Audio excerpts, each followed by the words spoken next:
लाला अस्सलाम वालेकुम। वालेकुम सलाम। वालेकुम सलाम। खुश हो लाला। वो कह रहे यार तुम्हारे में हमारा काम पड़ गया है लाला। वो बताओ बताओ बताओ।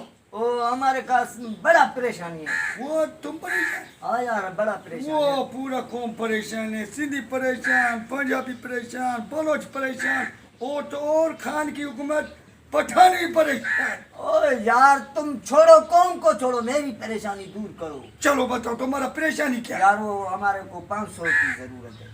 वो 500 के। हाँ। एक बात है, तुम हमारा परेशानी दूर करेगा, हम तुम्हारा करेगा। नहीं नहीं तुम्हारा परेशानी हम करेगा, पूरा करेगा। वादा वायदुल कलाम। वायदा वायदा हमारी परेशानी दूर करो ना। हम तुम्हारा करेगा। हाँ। आप बताओ क्या है? 500 की जरूरत है। 500 नहीं 500 बड़ा है, 500 चलो 200 दे दो। नहीं 200 भी बड़ा है।